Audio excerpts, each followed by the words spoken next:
Good morning all of you. इससे पहले की वीडियो में हम पढ़ चुके थे ड्राइंग प्रोसेस क्या होती है, हम क्यों करते हैं ड्राइंग प्रोसेस और उसके टाइप्स के बारे में, जिसमें कि आपने टाइप्स पढ़े थे tray dryer, fluidized bed dryer, vacuum dryer और फ्रीज ड्रायर, जिसमें हम अभी उससे पहले की वीडियो में डिस्कस कर चुके थे ट्रे ड्रायर क्या होता है।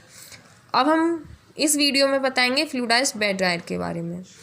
तो जैसा कि आप लोग देख ही रहे हैं कि ये आपका फ्लूइडाइज्ड बेड ड्रायर का डायग्राम है, जिसमें आपके यहाँ पर इनलेट और आउटलेट है, ये रिसर्कुलेशन कंट्रोल है, ये आपके एयर हीटर्स हैं, ये यहाँ आपका फ़ैन अटैच है, ये आपके फ़िल्टर बैग्स हैं, ये आपका एक डिटैचेबल बाउल है और ये फ्लूइडाइज्ड सॉलिड्स है।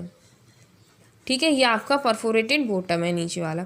यहाँ पे क्या है, आपके यहाँ से एयर पास होती है और क्या होता है इस डिटैचेबल बाउल में आपके मटेरियल्स जो होते हैं, जिस किसी भी ग्रेन्यूल्स को हमें ड्राई करना होता है मटेरियल्स को, वो इसमें रखा जाता है।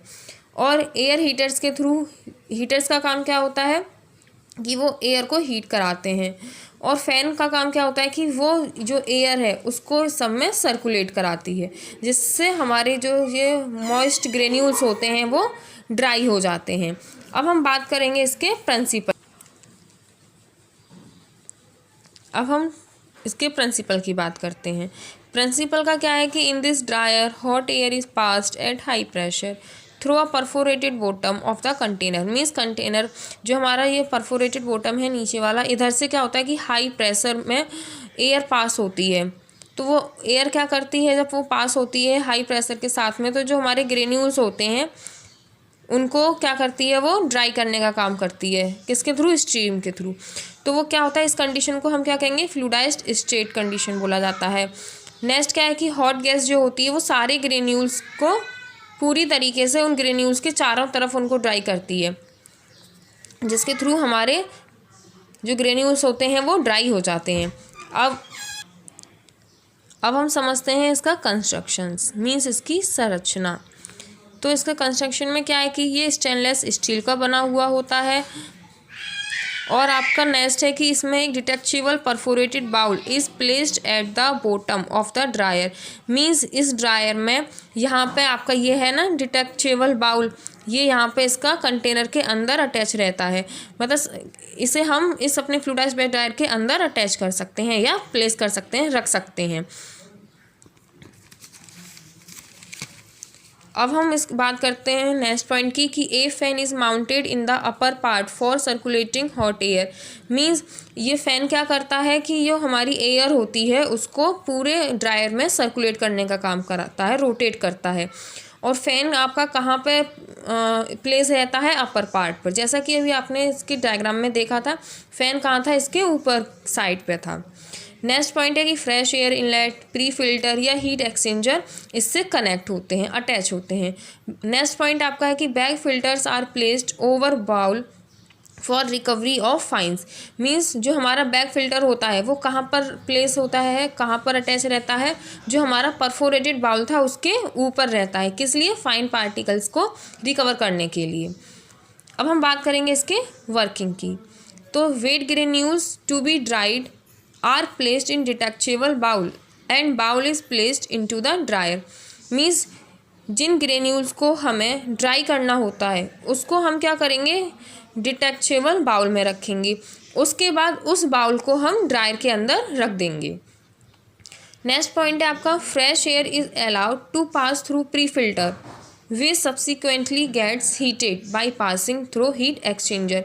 मीन्स जो फ्रेश एयर होती है वो किसके थ्रू पास होती है, प्री फिल्टर के थ्रू पास होती है, और फिर हीट एक्सचेंजर का काम क्या होता है कि इसको हीट प्रोवाइड करवाता है वो। नेक्स्ट पॉइंट, आपकी जो हॉट एयर पास होती है तो वो कहाँ से पास होती है, थ्रू बॉटम ऑफ बाउल से, नीचे से। एंड फैन का काम क्या होता है कि इस एयर को वो पूरे ड्रायर में सर्कुलेट कराता है, रोटेट कराता है। उसके बाद नेक्स्ट पॉइंट है कि ग्रेन्यूल्स जो होते हैं वो कंटेनर में होते हैं, उनकी बहुत ज़्यादा हाई विस्को वेलोसिटी गैस की वजह से वो क्या होते हैं कि ड्राई होना स्टार्ट हो जाते हैं। उसके बाद जो गैस होती है वो सभी ग्रेन्यूल्स के चारों तरफ रोटेट करती है, किसके थ्रू, फ़ैन के थ्रू, और कम्प्लीटली उसको ड्राई कर देती है। वहाँ से फिर वो बैक फ़िल्टर के थ्रू पास हो जाती है। बैक फ़िल्टर का काम क्या होता है कि कुछ ऐसे पार्टिकल्स होते हैं जो इस बैक फ़िल्टर्स में अडेयर हो जाते हैं, स्टिक हो जाते हैं उसके सरफेस पर। जब ऐसा होता है और इस प्रोसेस के बाद हम क्या करेंगे कि उन पार्टिकल्स को रिमूव करने के लिए हमें बैक फ़िल्टर्स को हम शेक करेंगे और उसके बाद हम अपने मटेरियल्स को कलेक्ट कर लेंगे। नेक्स्ट यूजेस किसके लिए यूज़ किया जाता है? ड्राइंग ग्रेन्यूल्स के लिए, फॉर ड्राइंग ग्रेन्यूल्स, मतलब ग्रेन्यूल्स को ड्राई करने के लिए भी इसका यूज़ कर सकते हैं हम। मिक्सिंग के लिए भी यूज़ किया जा सकता है। किस प्रोसेस में? ग्रेन्यूलेशन प्रोसेस में इसका यूज़ है। अब हम बात करेंगे इसके एडवांटेज की।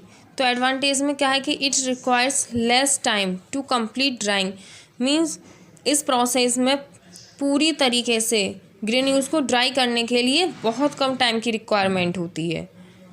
नेक्स्ट पॉइंट है कि it is available in different size with the drying capacity, means ये अलग अलग साइज़ में अवेलेबल होता है। It can be use either as batch type और कंटिन्यूस टाइप, इसका मतलब है कि इस प्रोसेस को हम बैच टाइप और कंटिन्यूस, मतलब कि अलग अलग बैच में भी इसको हम कर सकते हैं, ड्राई किया जा सकता है किसी भी ग्रेन्यूल्स को, और कंटिन्यूसली भी उसको हम ड्राई कर सकते हैं। किसके थ्रू? फ्लूइडाइज्ड बेड ड्रायर के थ्रू। नेक्स्ट आपका है इसमें अब डिसएडवांटेज। तो इसमें जो ऑर्गेनिक मटेरियल्स होते हैं उनको हम ड्राई नहीं कर सकते हैं। क्यों? क्योंकि उसमें इलेक्ट्रोस्टैटिक चार्जेस डेवलप हो जाते हैं।